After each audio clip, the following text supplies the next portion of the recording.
Welcome to Play by Players, an MLSPA podcast. Now here's your host, former MLS player, Bobby Boswell. Hey everybody, welcome back to another episode of Play by Players. Today we are joined by one of the young up-and-coming, although he doesn't seem young to me, but he's young in age, forwards in MLS. He's on the U.S. men's national team radar, both at the youth level and at the senior level. He's played over 120 games in MLS. He scored over 30 goals, which is pretty impressive numbers. Please welcome to the podcast, Jeremy Ebobisse. Thanks for having me, Bobby. How's everything going? Where are you at right now? I'm back home in Bethesda, Maryland, so it's good to be with family. Definitely that's been a big lift from, the long year. Yeah, and it's been a heck of a year for everyone, both on the field, off the field. I can't imagine what it was like as a player. How are you holding up in terms of? I know you have a ton of stuff going on, but how are you holding up mentally? It was a tough year. I mean, we're not unique as professional athletes, right? Everyone had a mess of a year, and we're just trying to get the most out of it. But for me personally, it started out on a low, rehabbing surgery at the beginning of 2020, late 2019, and then all of a sudden the pandemic hit, which was another shock, but I was able to refocus my injury and make sure that when I did get back to the field, I felt real confident mentally that, I was able to expose myself out there knowing that I was safe. And so finally, you start to find some sort of rhythm in this awkwardness of a year. And then, I found myself in the fall with a concussion, sidelined for a good month, and just winding the season down in an awkward fashion, maybe a little bit of unfinished business. I personally felt, and our team also felt, but that's part of the cycle, right? You get another go at it the following year. But yeah, it's been a long year. Yeah, and I don't want to jump too far ahead. I try to keep it a little linear in terms of your journey. But you guys in Portland had the most interesting thing, I think, of the year, in that as far as we knew, the MLS back was going to be the tournament was going to be the only soccer that we could potentially see. You guys go on this great run. You have a good tournament, and then you win. You're celebrating, and then like the next day they're like, "And we're playing next week." I just can't imagine. I kind of feel like that's how CONCACAF is, right? Except usually you don't win CONCACAF. It's just you get this high from making it to the next round, and then all of a sudden you have to go to play. I'm not saying any game is not meaningful, but they're definitely less meaningful. Is that how you felt it was? It was a challenge because we invested a lot of time and energy into that bubble. I'm sure you've spoken to a lot of, your ex-teammates and friends around the league, but it was the bubble itself was a really tough place to be as far as mentally executing to perform on the field, and without a real preseason, without proper games and maybe the exact fitness levels and sharpness that you want to get into it. So the further and further you went along, the further and further you're away from your family for extended periods of time, and people were getting a little anxious to get back home. So to finally let all of that out with a championship game and a relative degree of unknown as to what would follow, we were on cloud nine for those several hours, and then we got a call like, "Yo, you're playing in a few days." And we're like, "A few days? Like, why are we?" We felt like almost it was a disadvantage to go this far if we were going to be missing some valuable days off going into the regular season. But ultimately, everything worked itself out. I mean, we ended up getting maybe a week, and we had that championship hangover, unfortunately losing a bad one to Seattle at home, and I think losing a few more after that, or dropping some points. So that's all to say that the tournament feeling was a good one after all that stress that was building up and some of those emotions. Yeah, well, I mean, I enjoyed that tournament, and I was invested into it emotionally. And then, I care obviously more about the players and what the protocols were and stuff. So, and on one sense, I was, as a fan, you want to see soccer, but as a human and a guy that likes a lot of the players in the league and knows what some of that process is, it wasn't fun to realize what y'all were going through, the testing all the time. There was all kinds of jokes online about the food, but like you said, the bubble was maybe not the best. I don't want to harp on that. I want to talk about you. I know you talked about being in Bethesda. I know this is it's not really where your story began. I think your story began in France. Is that right? It's like the beginning marker, but I really grew up in DC. I moved here when I was a little kid, 3 years old. Okay. And you, is it DC proper, or you Bethesda? You claim in DC, but you're really a Maryland guy. For the rest of the country, I'm DC. Okay. Bethesda, and they're like, "What's Bethesda?" Yeah. But I bounced around. I mean, my family settled around DuPont in early 2000s, then moved out to Chevy Chase, and then ended up in Bethesda for the last decade, or a little more than a decade. So I've been around the DC metro area, especially on the Maryland side. But I'll come to DC. DC's cool. I've been around DC too, but in a different fashion. But your story is fascinating to me. I love any kind of family story, and your family is one of the more unique ones of anyone I've interviewed and anyone I've probably ever met. Talk to me a little bit about your parents and where they're from. I want to build a little bit on your background and how diverse it is. Yeah, my dad is from Cameroon and my mom's from Madagascar, and they come from really education first backgrounds. So through excelling in their environments, they were able to go to university in France and continue to build upon that work. And that's where they met, and ultimately had my brother and I while my father was in grad school in Switzerland. And through that business degree, he was able to come straight to DC and work for the World Bank. And so I would say that path and how education took him and her so many different places really instilled a culture within my brother and I that, okay, we're going to have to study first, and anything else we do is on the side. And it's kind of reflected in the luck that we had in being able to settle in Bethesda, quiet, really good public schools, and then follow that up with going to really good colleges as well. My brother going to Williams in Massachusetts and myself at Duke.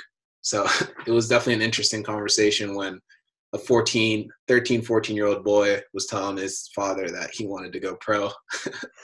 But it was good.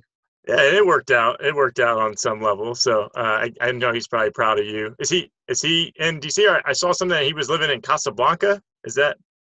Yeah, so he's based out of Casablanca. He's been there for a couple of years now, but he is back for the holidays as well.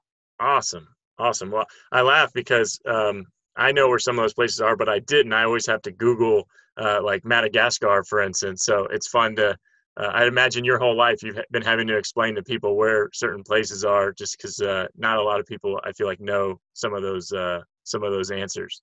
Yeah, the biggest challenge growing up has been telling people Madagascar wasn't a made-up country from the movie. The cartoon. Yeah.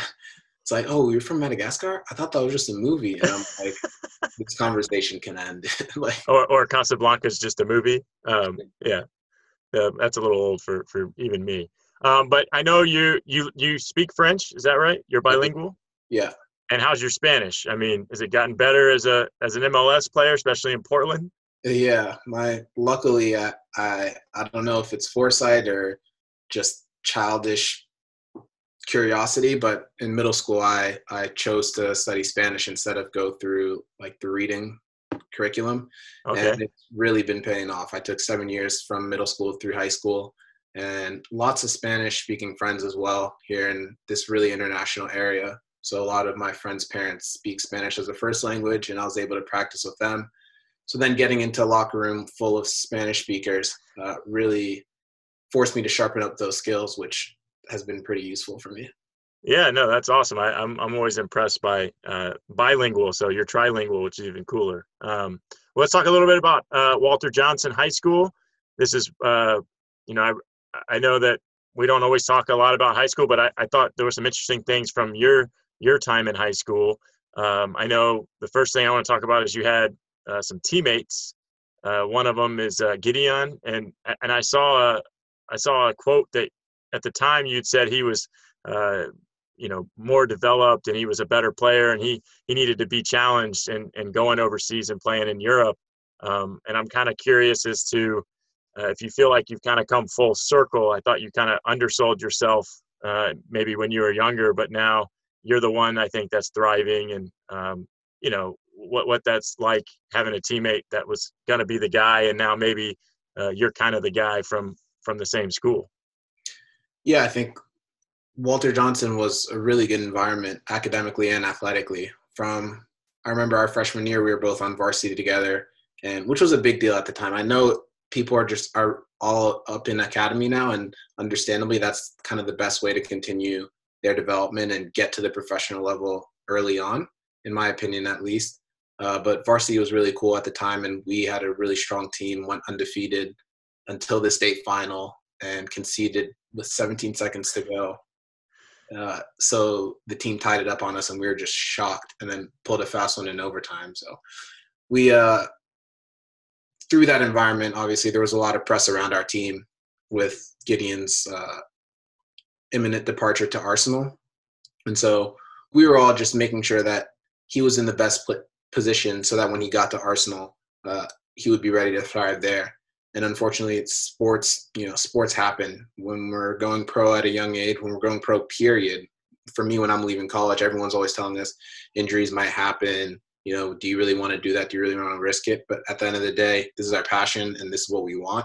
So he took a big chance and, had a lot of success early on. I remember watching him from my TV, watching him in Champions League, watching him in FA Cup, and knowing that his career was limitless. And obviously, fate takes a toll on everyone, right? And as one of his best friends, it was really challenging to watch him go through the injuries that he's gone through. But I know him, and he's extremely resilient.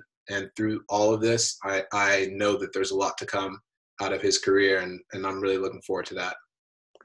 Yeah, and listen, I grew up playing with guys that were much more talented than me, and sometimes it's not about the break. I played with a lot of guys that were coaches' sons, professional players, and they just burnt out. So there's something to be said about not just, fate, but work ethic and a continuation of believing in yourself. And I think, it was interested when I saw that quote that you said, you weren't up to the level of talent, but as we'll see, with some of your accolades and some of the things you've done, that I think you were, you're just being humble, but that's okay too. You hinted at that loss. I saw that you still carry that loss as I thought it was kind of maybe a thing that you were giving your buddies from high school some love, but it sounds like that loss is still hurting you, and you still use that as motivation. I mean, in the grand scheme of things, it's just a high school game, but you want to win. We're competitors, and it felt like a historic season. Like in that moment, we felt like we were unstoppable, and the vibe around the locker room was really, really good. So to not cap it off, especially with 17 seconds to go, it was like your perfect storybook ending, just going to trash on one fate of like the swing of a kick. Yeah. So it's definitely in the back of my mind. We joke around about it now, but it was real back in the day. Yeah, no, and then the other thing is you hinted at it that the academy is the way to go now. And then, am I right? You played only 3 years of high school, and then you made the decision to not play. Is that correct in my understanding? So I played 2 years of high school and then 1 year of academy, but I graduated high school in 3 years. Okay, so I knew you graduated early, but how?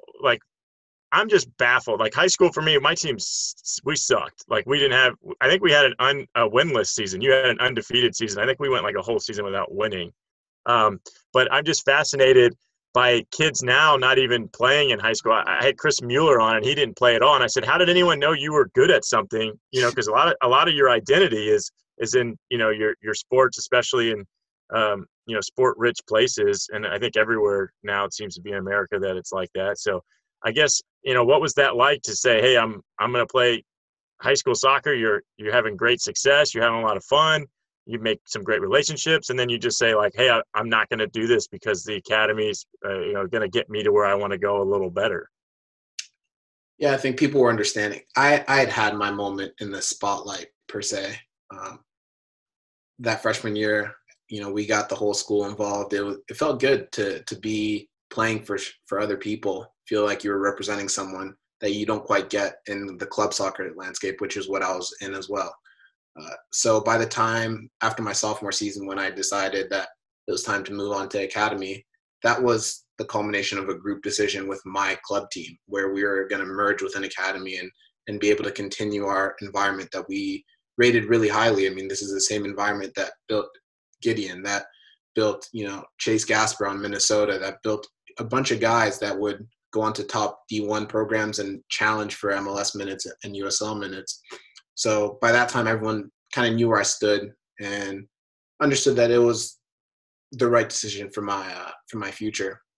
And I think in a different world, if I grew up in a different community where I didn't have the kind of club soccer bubble that my coach was able to create, Matt Pilkington, who has now replicated it and if not more than bettered it with New York City FC's academy, I might have been in an academy system sooner. And, who knows what kind of doors that might have opened or closed, but I don't really regret any of those decisions as well. Okay. And you kind of took something I was going to say. You did play club soccer. A lot of guys went pro, both MLS and USL from that. I think you're the leading scorer in the developmental academy. When you did play in it, which I hinted at the beginning. You played 120 games, 122, I think. I think you scored 32 goals across all competitions. That's a pretty good goal scoring record. And you've shown that, I think, from an early age, and you're continuing to show that. And hopefully you keep doing that, especially with your time with the national team. But let's talk about the decision to go to college. I know you were looking at academically, I think Stanford and Duke, and maybe one other. Well, talk to me about making the decision to go to North Carolina and play at Duke. Yeah, so again, trying to find the right balance of academics and athletics was really important. But my sophomore year of high school, I had been on trial with Fulham in England, and there was an opportunity to stay there full time. And unfortunately, given the kind of regulations you need to meet a work permit there, I wasn't able to really explore that opportunity. So from that moment, it was always about which opportunity is going to get me to the professional level quickest. And I was looking at Duke, I was looking at Stanford, because those meet the academic rigor that I was trying to challenge myself with. And then I was looking at Maryland as well. Yes, for the academics, but also primarily because of the history of players coming out of Maryland and their success in MLS. But as I was refining the process, the challenges of guaranteeing my acceptance into Stanford, graduating in 3 years, was a little bit less certain than going to maybe a slightly lower tiered academic school in Duke, where I would be guaranteed my admission.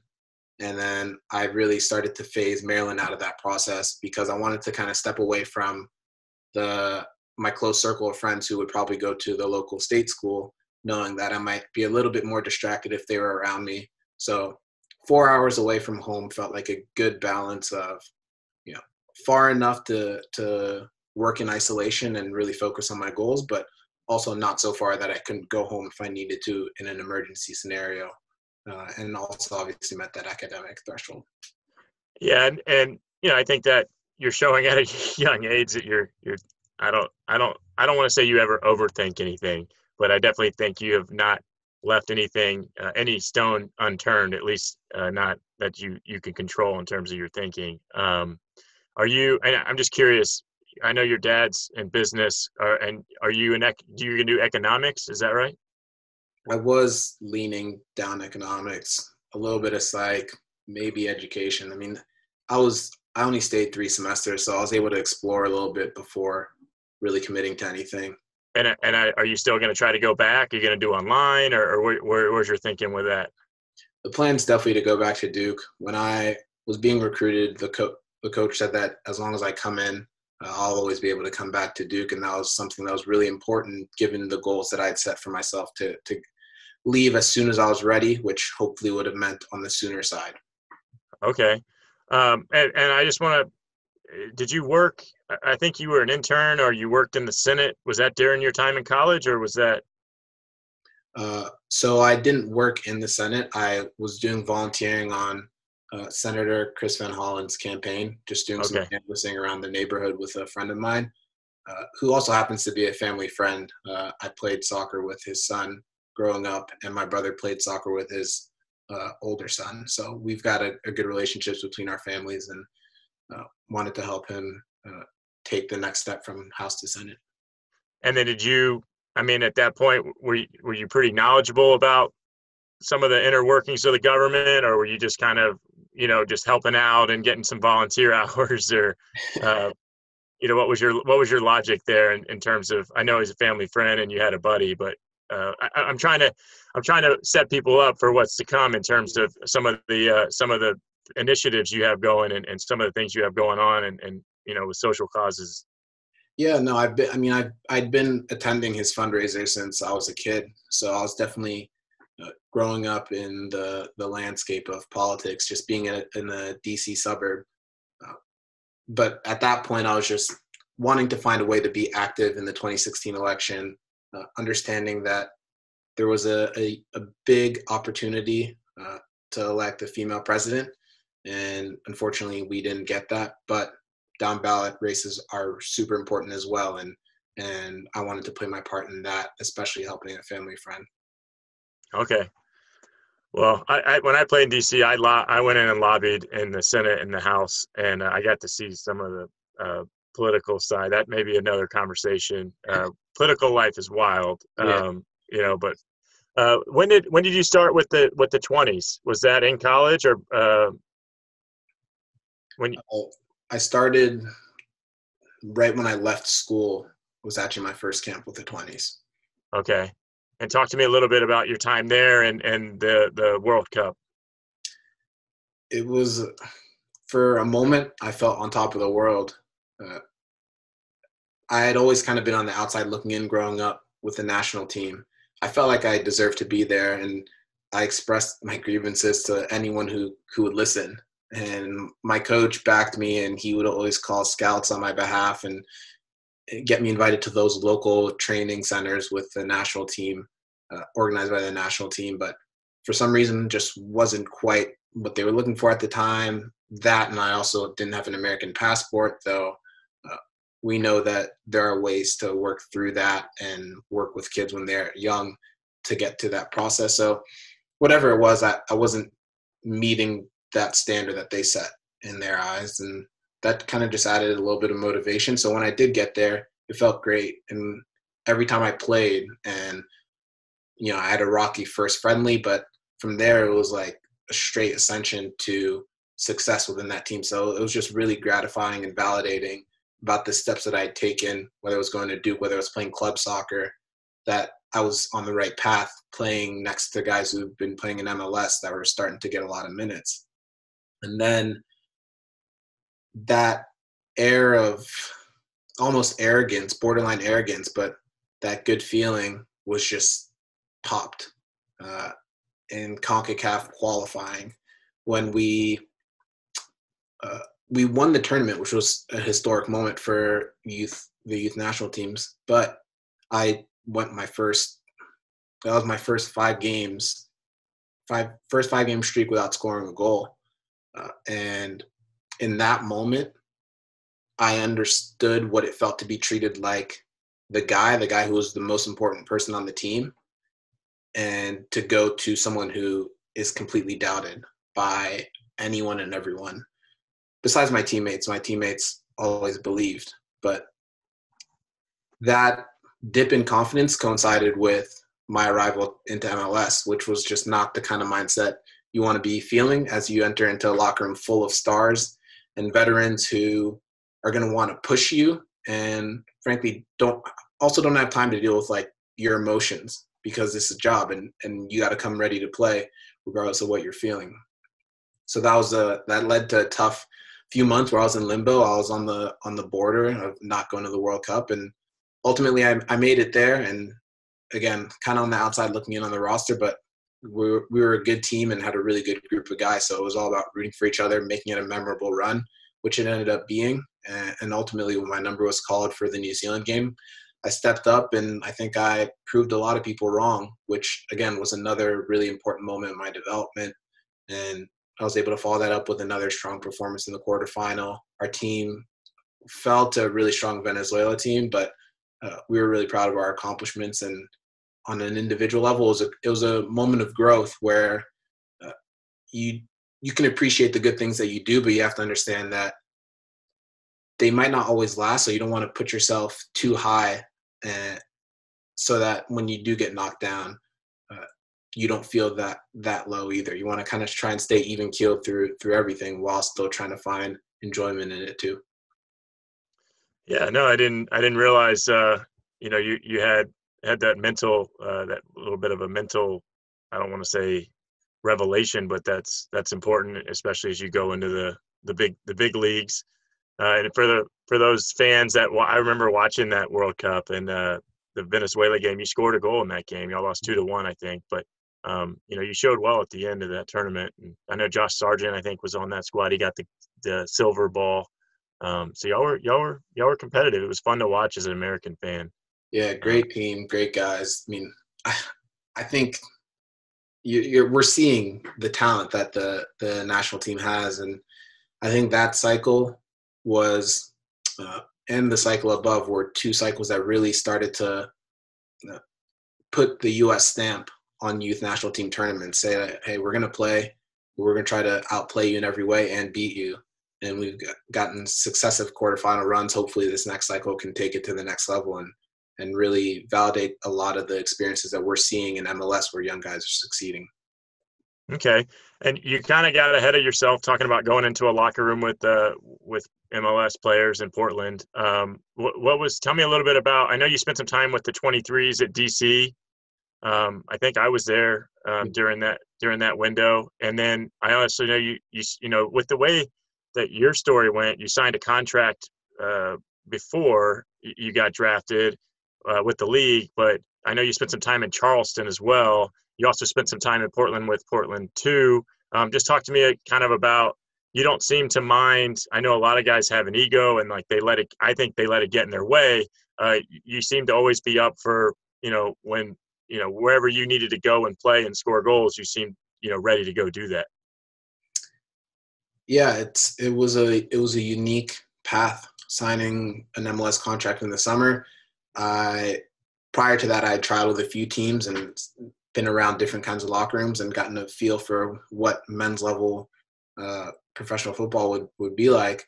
And so getting to Portland, I knew there was a level of expectation, knowing that a team had traded up to get me in the draft, but also being aware that the striker there had won an MLS Cup and had been a leading goal scorer for the last 3 years. You're coming into a locker room with Diego Valeri, one of the best players that this league has seen, frankly, for the consistency that he's put out these types of performances.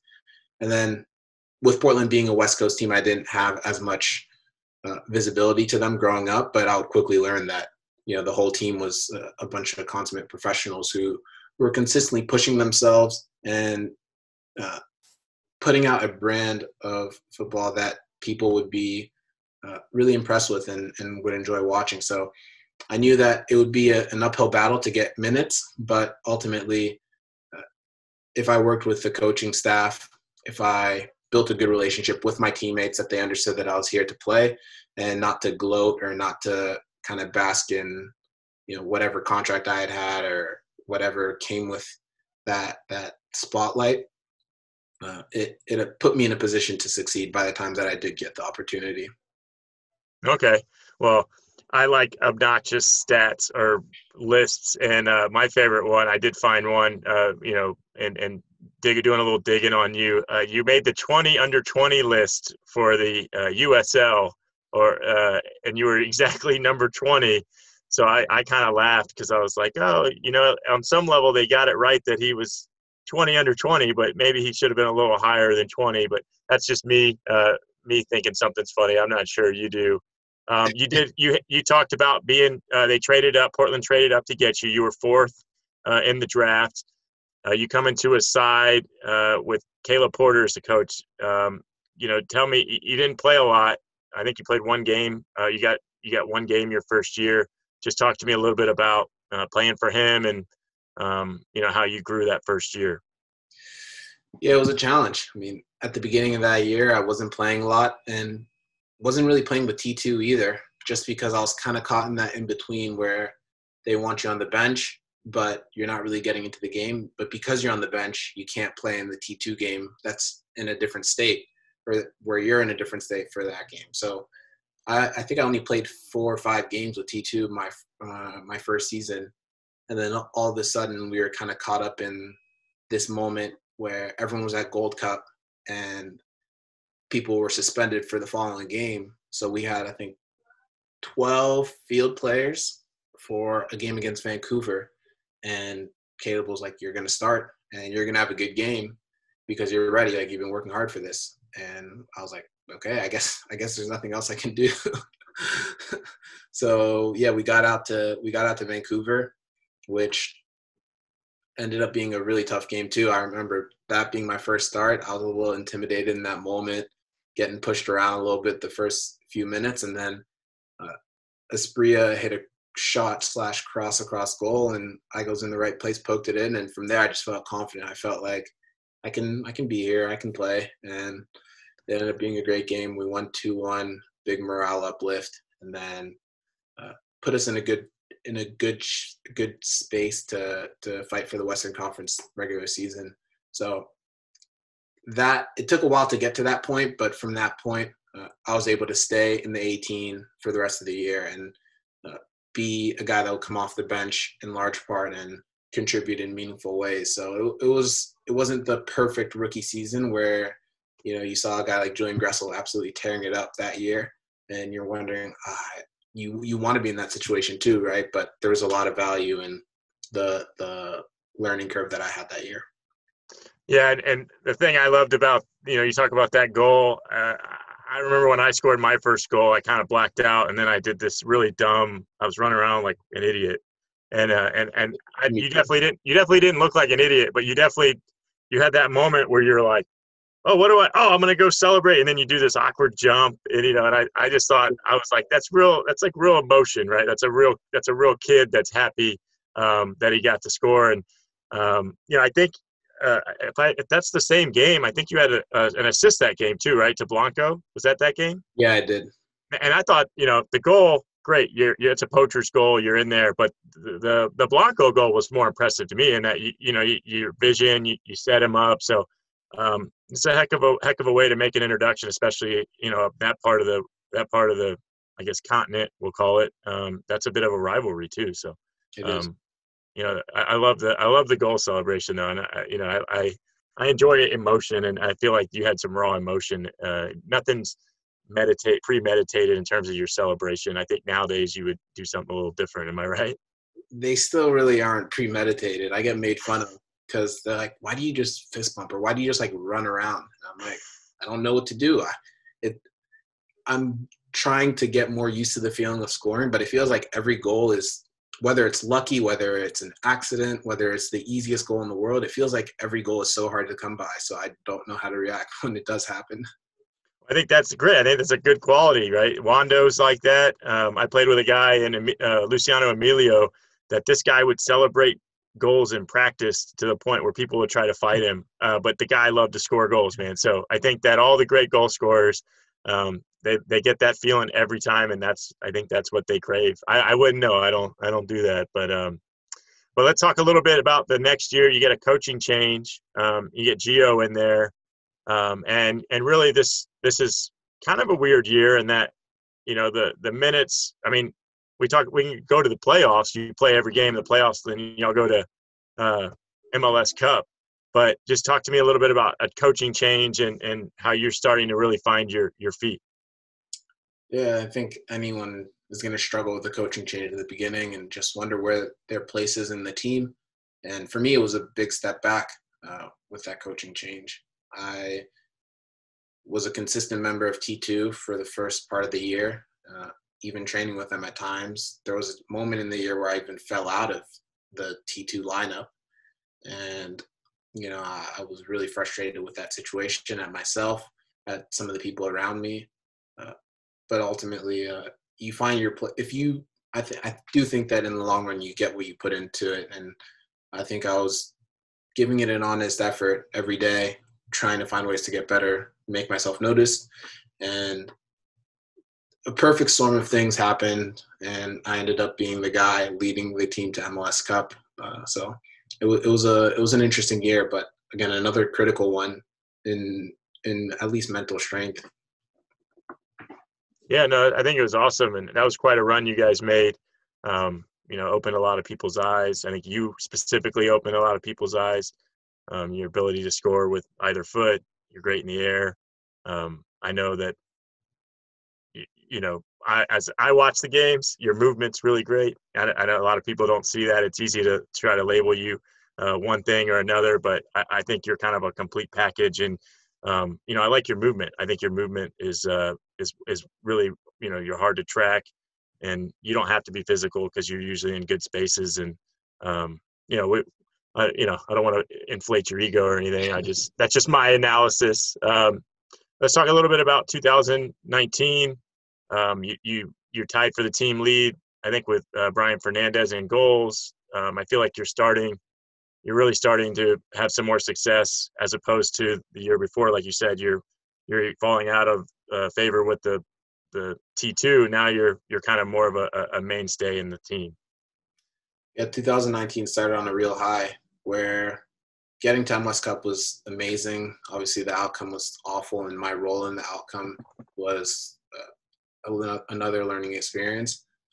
2019, I started with my first cap, my first senior cap, and was able to translate that into a really good start of the year, where we were away for the first 12 games.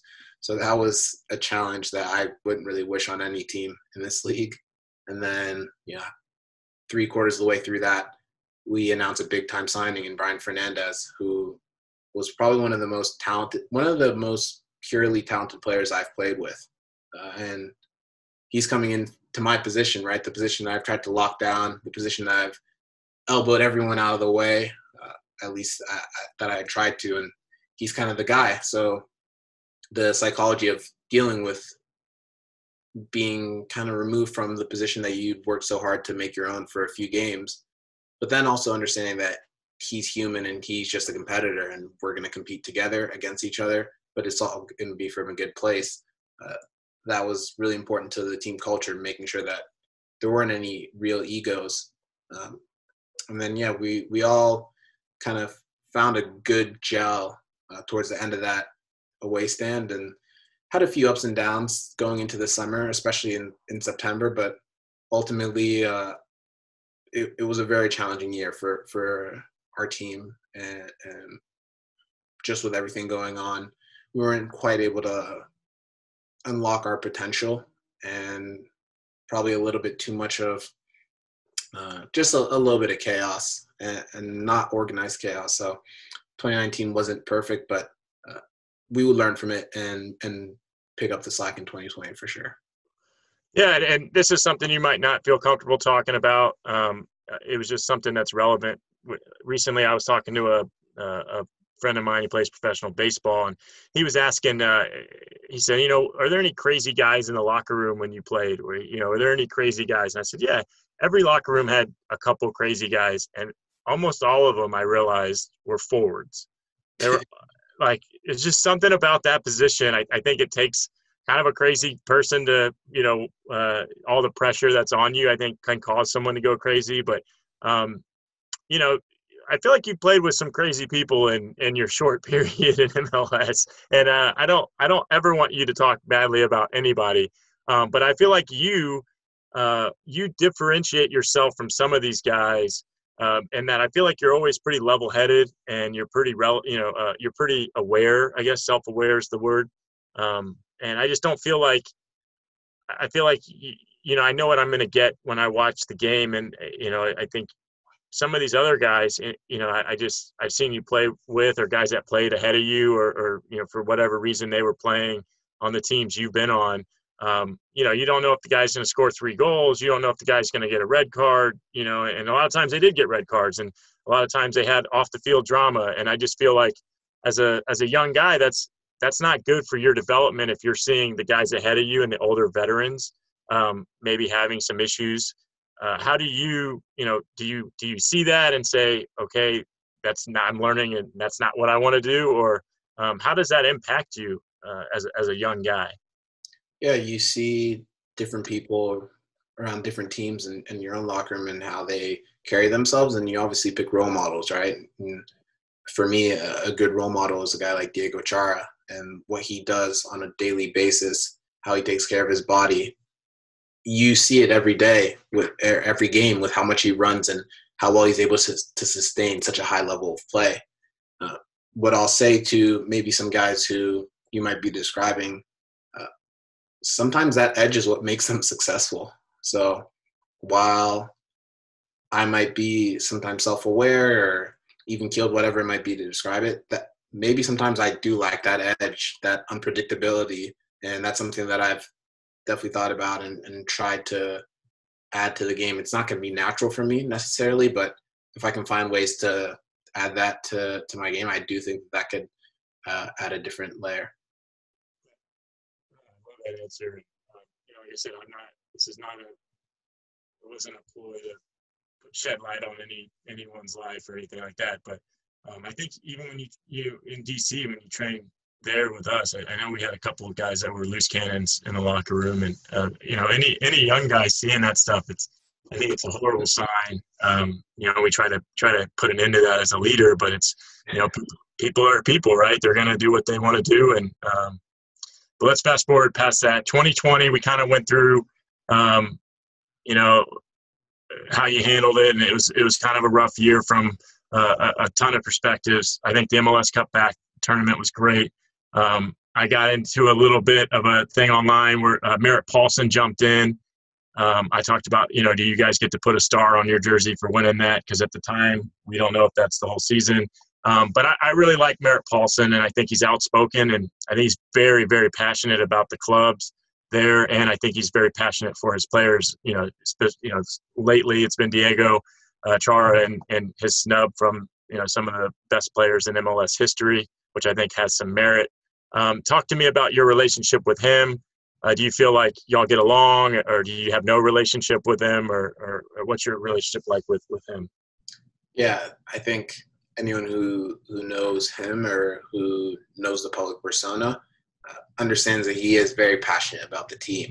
And so he's very involved. We see him in a regular year where we're able to have a relatively open environment. We're seeing him at training, anywhere from once to multiple times a week.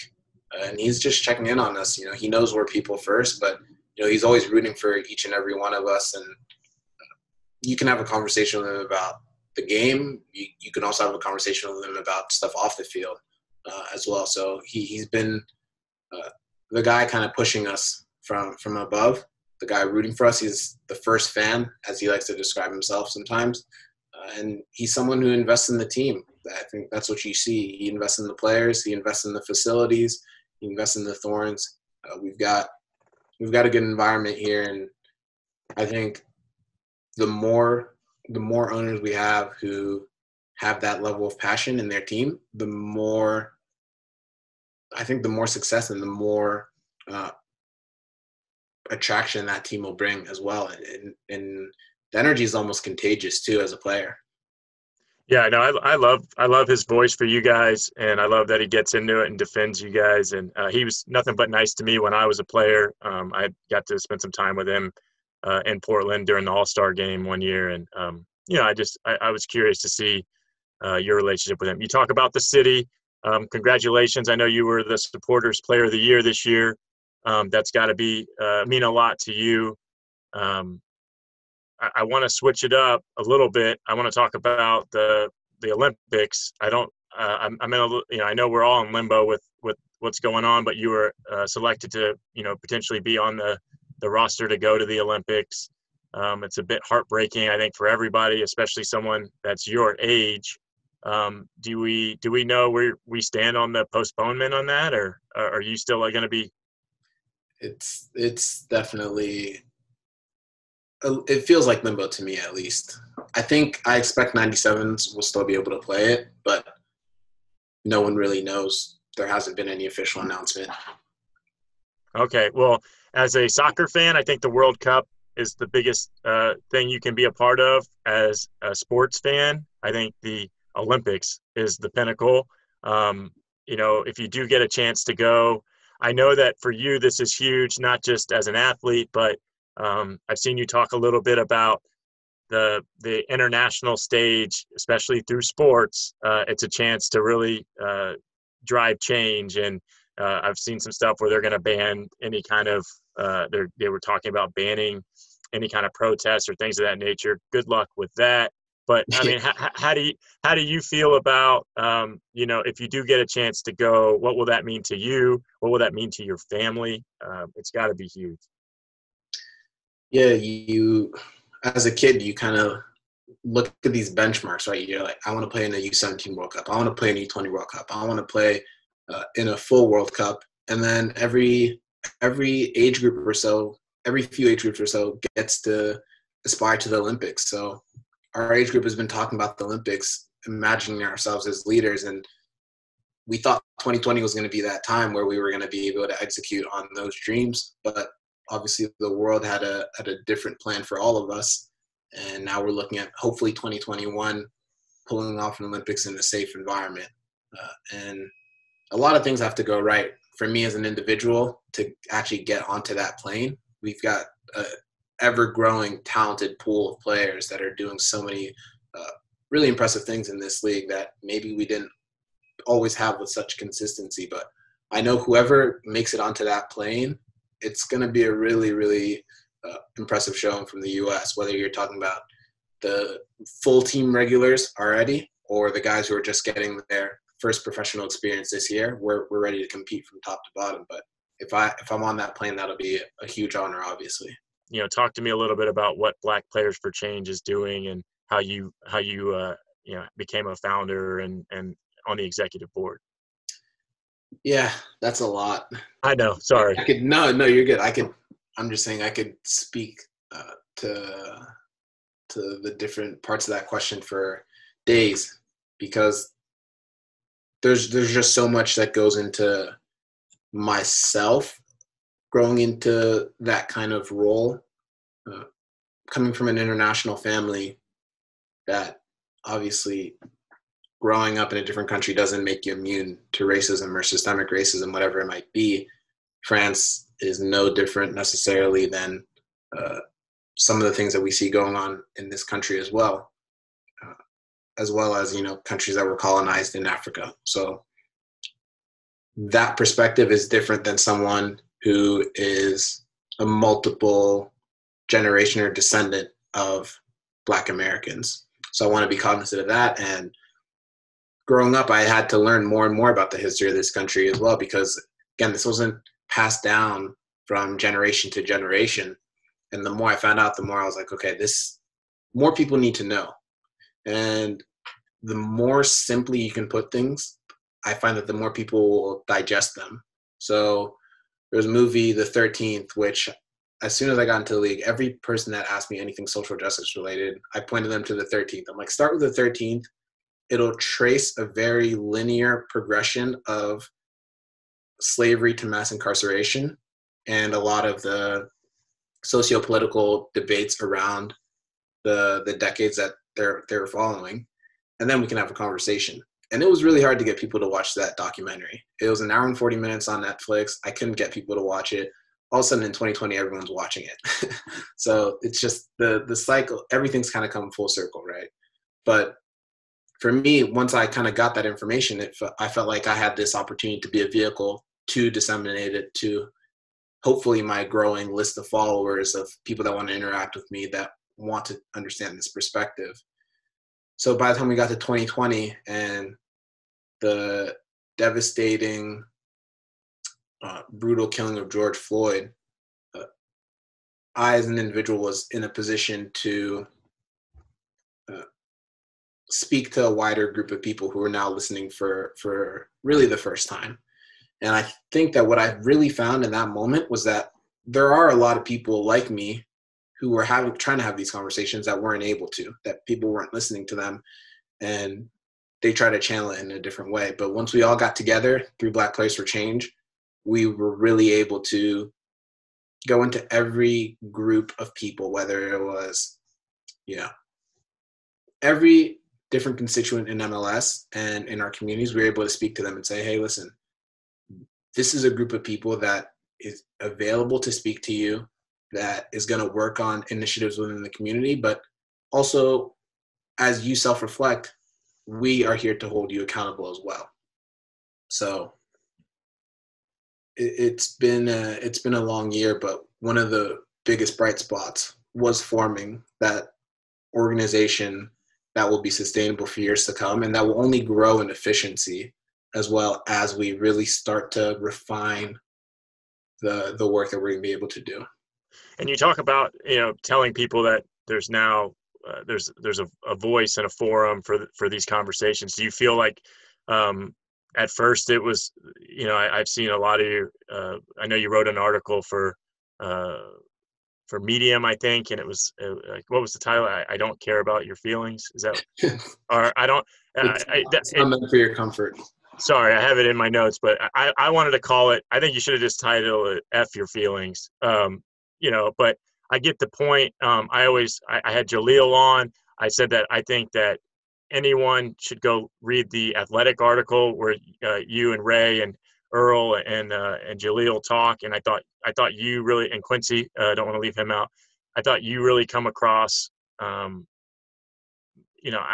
been following you for a while, so I'm aware of, you talking about voter suppression and immigration policy at the borders and systemic racism. But for people that haven't seen it, I always say you got to start somewhere. And I know you're talking about, you recommend a movie. I always say anything that can, if someone's curious, they need to go do their own homework. And have you found that players and people in general you're following, or maybe people that don't follow you, do you find that there's actual engagement and that it's continuing to happen? Or how do you feel about the way the country is reacting?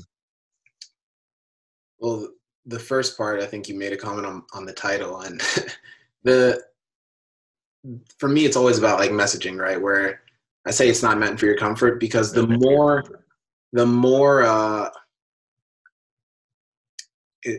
I need to package, and we need to package information to meet people where they are. And if it becomes too adversarial or it becomes too antagonistic, people aren't going to want to take it. They're going to feel this internalized attack, and they're not going to want to process the information that's actually going. So that was actually one of the more aggressive things that I've said in the last 5 years when I've really had this platform. But I'm glad that people understood that it was coming from a good place, wanting to really connect with people on a deeper level. And I think that people actually, in the wake of George Floyd, Breonna Taylor, and Ahmaud Arbery, really felt it in a deeper way than they've ever felt it. And the combination of multiple things, pandemic and life standing still, was definitely a factor in that.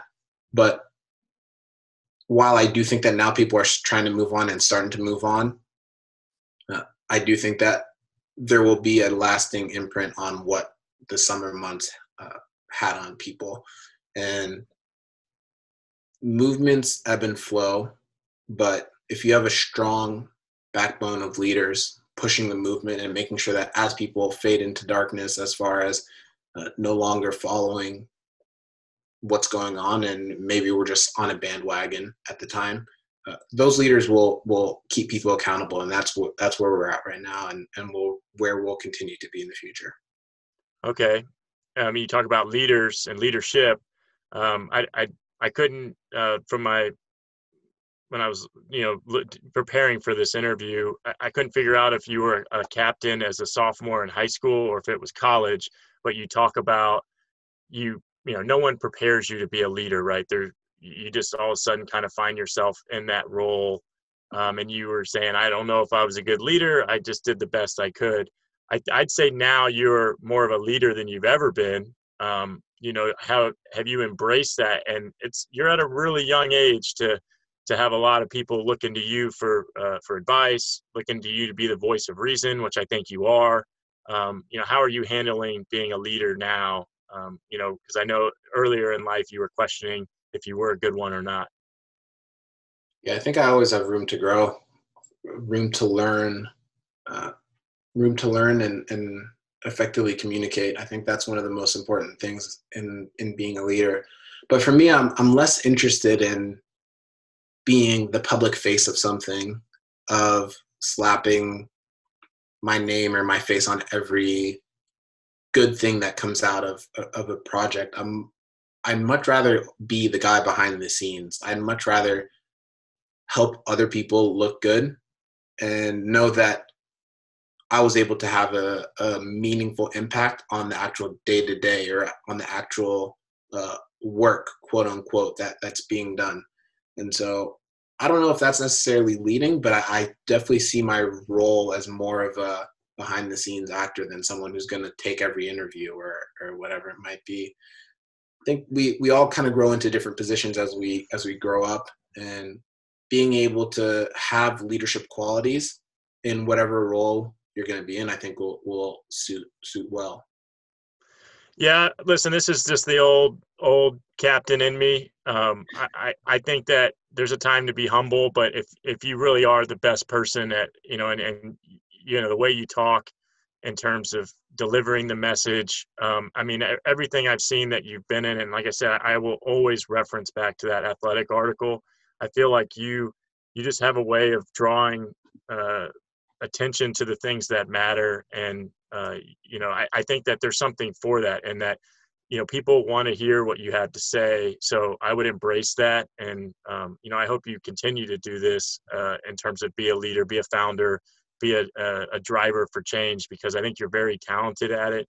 I think that you're very eloquent in the way you speak. I think when people ask you questions, just even doing this interview, you hear the question, you think about it, and you're able to deliver a response quickly. You correct me when I'm wrong, and that's important too, because a lot of people are wrong, and I think it's important. Even if you're wrong, sometimes that's going to happen. But I don't know. I think you should embrace this.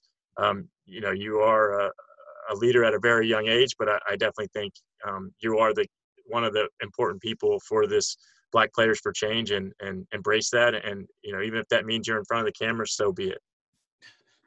Yeah, I mean, we'll see. I definitely agree and echo that. Sometimes you got to step up, and if I need to step up in certain regards and be more public facing, then I'm ready to do that too. When it comes to activism, I can't stand when people misconstrue authentic people trying to do good work and actually doing good work for ego boosts and popularity contests, because that can be further from the truth when you're talking about the organization that we've built and the way that we've operated. We've been in this together, and I just want everyone to really be aware of that, from the board members down to the guy who maybe isn't as actively involved on a day-to-day, but that when you call on him, he's ready to step up and he's excited to do so. That I really want to highlight that essence.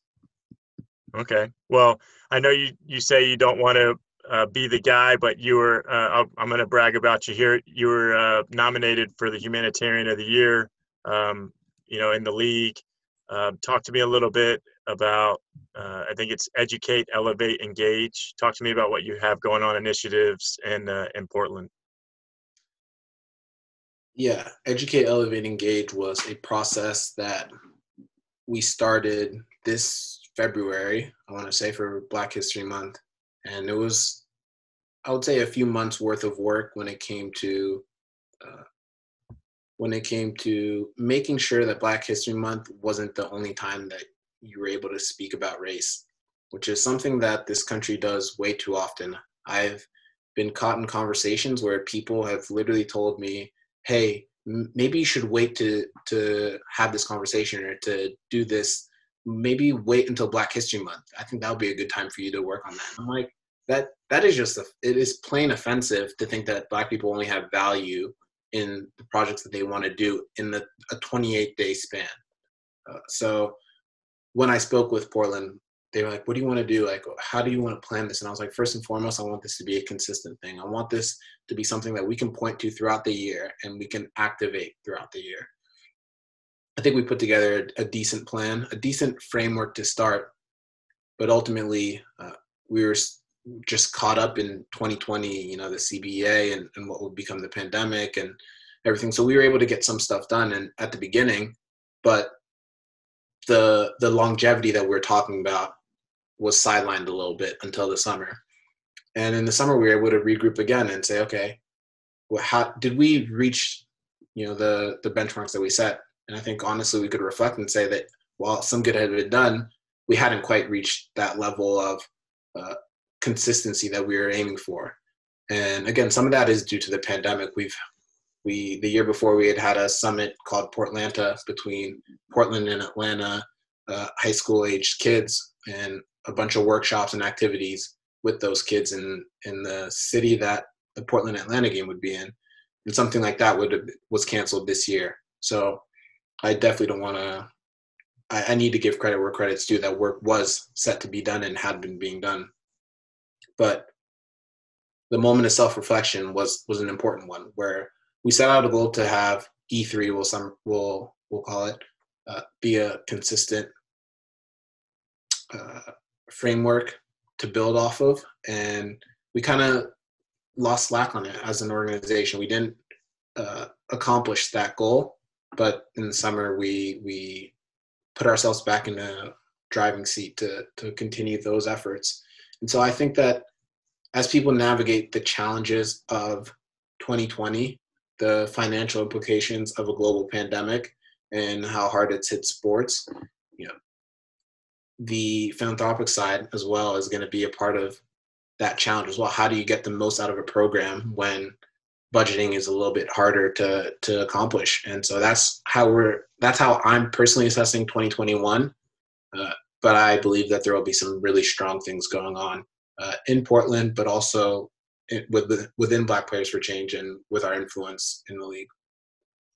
Okay, and then I'm not sure how. I know this question's more towards the philanthropic side. How can people that are listening, if they want to help, what would your message be, to any listeners out there? Yeah, this is something I've been asking myself a lot the last 4 years, and I get different answers.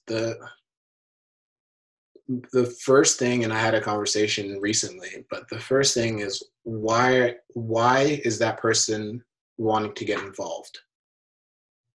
Once they figure that out, then they put themselves in a position to actually do something that either meets that goal or rearranges that goal because their priorities weren't in line. Because volunteering is tough. Finding the right places to volunteer is tough too, but right now what we're seeing is food banks are overstretched. And so maybe sometimes it is just donating resources, whether it's donating food or donating money to organizations, because we're not experts. We're experts in very few things, right? And so someone who says, hey, I think it's terrible that public schools are so underfunded and that it affects predominantly Black and brown schools, someone's not necessarily going to be able to go into schools and fix the education system, right? So, but on the flip side, there's a nonprofit organization that has been doing so for decades, and that probably hasn't had the spotlight or maybe the necessary funds or whatever it might be to be as successful as they are. So maybe it's tapping in with them, offering yourself as a service, as a volunteer, but if they don't need that, being really receptive to what that nonprofit might ask of you. Because at the end of the day, it's not always the glamorous work that's going to be the volunteering that you get to do. It might be like this comes from a conversation I just had, but it might be helping someone by making them a meal or by taking care of their kids so that they can actually go to wherever it is that they need to be in order to tackle these systems, because they're an expert in that system, but they have constraints as a human as well, whether it's children or, life in general. That was a very long and complicated way of saying it volunteering differs, but the general point that I would say is people should find what they're passionate about. What do they actually want to do and why are they doing it? And then they should offer themselves up to those people. And then aside from that, everyone has a voice, whether you're a celebrity or not, and making sure that you use that voice and that you don't co-opt words and try to overinterpret them, but literally point people to the experts, point people to the podcast, point people to the books, and through a base of information, hopefully you head into elections, which are really important, not just for president, but for district attorney in certain places or judges in certain places. And you put people in positions that will deliver on some of the changes that you are personally seeking.